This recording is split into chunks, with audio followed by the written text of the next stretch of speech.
Hello, everyone. My name is Paul Casey, J. Paul Casey, if we want to be official creative about this. And I always say I'm your host and your voice of choice for all things Clock Shelves Entertainment. And for quite a few years now, I have been putting out things under the Clock Shelves Entertainment banner, be that podcasts, various writings, short films and other visual projects, things like that. But I'm starting this vlog series as just Paul's Vlogs. I'm not sure what I'm going to call it. I might just call it Vlogs or whatever the case may be. Because I'm starting a new journey in my life. I am basically over the course of this and over the course of, if you go listen to the podcasts and things like that, you'll find out more about my life and my journey and all of that sort of stuff.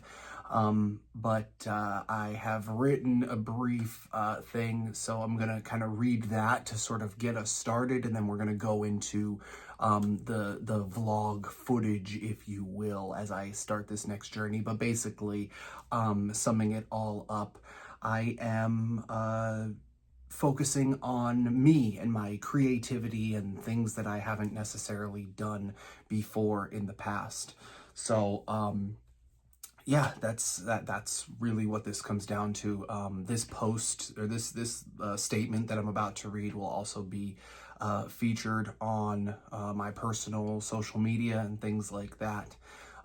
So yeah, but this is gonna be sort of how I started out, and then we're gonna go into the other pieces of the vlog. So in quotations, they say when one door closes, another opens.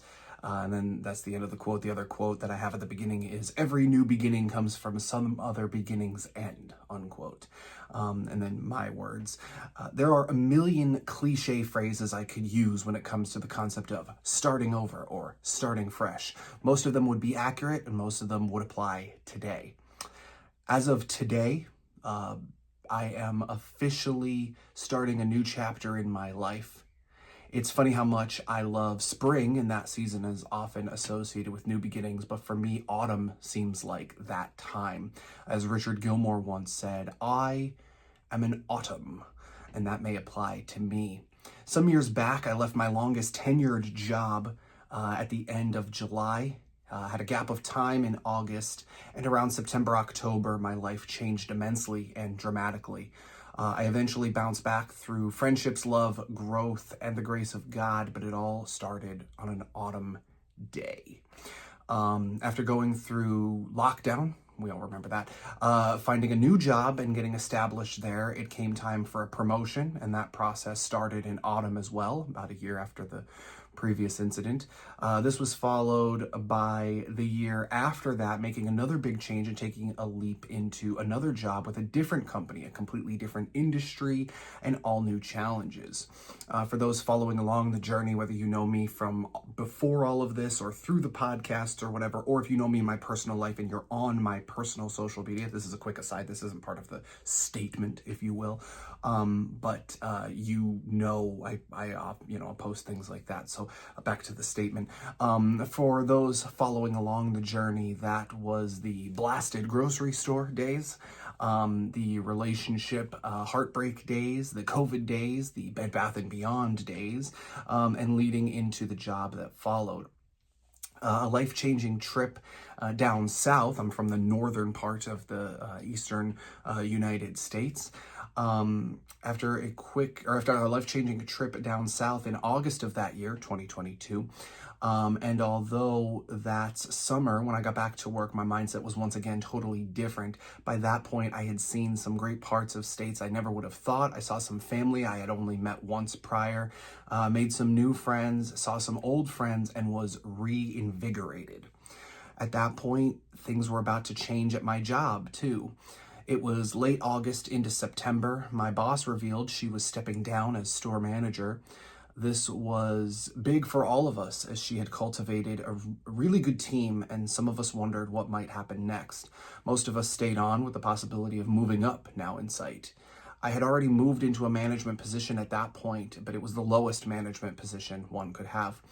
That title, experience, and all the years of experience elsewhere helped me land the assistant manager spot a few months later, around November or so, if memory serves. It was at this point that that the world looked to be my oyster. I had goals, I enjoyed my job, I was making the most money I had ever made, and I was happy. Until I wasn't. It wasn't the responsibility, it wasn't the pressure from upper management, it wasn't the constant changing of schedules and having to help cover them, it wasn't the employees, and it wasn't customers that made me grow to dislike things, but perhaps it was a combination of all of these things. Several of you who know me personally or peripherally know some of the stuff that I would deal with when it came to customers, having to change schedules, or even dealing with some of the workers. The expectations of corporate are always a lovely bonus to throw on top of that as well. Most of that was manageable with the team we had until it wasn't. I remember someone at the blasted grocery store used to say, and various others took it and ran with it as well, "We sell milk. We're not in charge of nuclear codes. We sold milk, potatoes, bread, beer. At Bed Bath & Beyond, we sold spatulas and toilet brushes. At this job, it was clothing. We sell suits." The stress from the job, as well as some other aspects of my personal life, started to get to me through 2023 and 2024. It took focus away from my mental health and physical health. I put on a lot of weight. I felt like I was having breakdowns and lashing out more than ever before, and I started to hate my life and my job. I started to lose my focus on my walk with Jesus as well, and most, if not all of you, know how important this is to me, even if you're not believers yourselves. And I remember two promises I made to myself years ago. I spent almost a decade never knowing how my day would go because someone at my old job could have had their coffee 1 degree off, and every bad thing that happened was somehow my fault. And I promised I would never let someone else have that much influence over my life again. Now I was a boss, and the employees and customers were starting to have that influence. I dreaded waking up every day to what text might be in from someone that they couldn't make it, or they had to change something or whatever. I know my boss felt all of that too, because he and I would try to shield each other and the employees from all of that by putting the burden on ourselves to protect each other and them. I would try to handle situations that I felt he didn't need to be involved with so he could have less stress to actually run the store. He tried to handle things he felt he needed to do to actually run the store and make my job easier too. It became a vicious cycle for the two of us, and one we joked about, but neither of us was willing to get off the carousel, and it started to tear me apart inside. The other promise I made was that after experiencing the depression I went through previously, I would never allow myself to get back there again. Whether that was cutting off people, activities, or even safeguarding myself from being vulnerable in certain circumstances, I could never allow myself to feel like I would be better off not here. Most of that leads us to spring of this year, 2025, when I had a particularly bad night at work.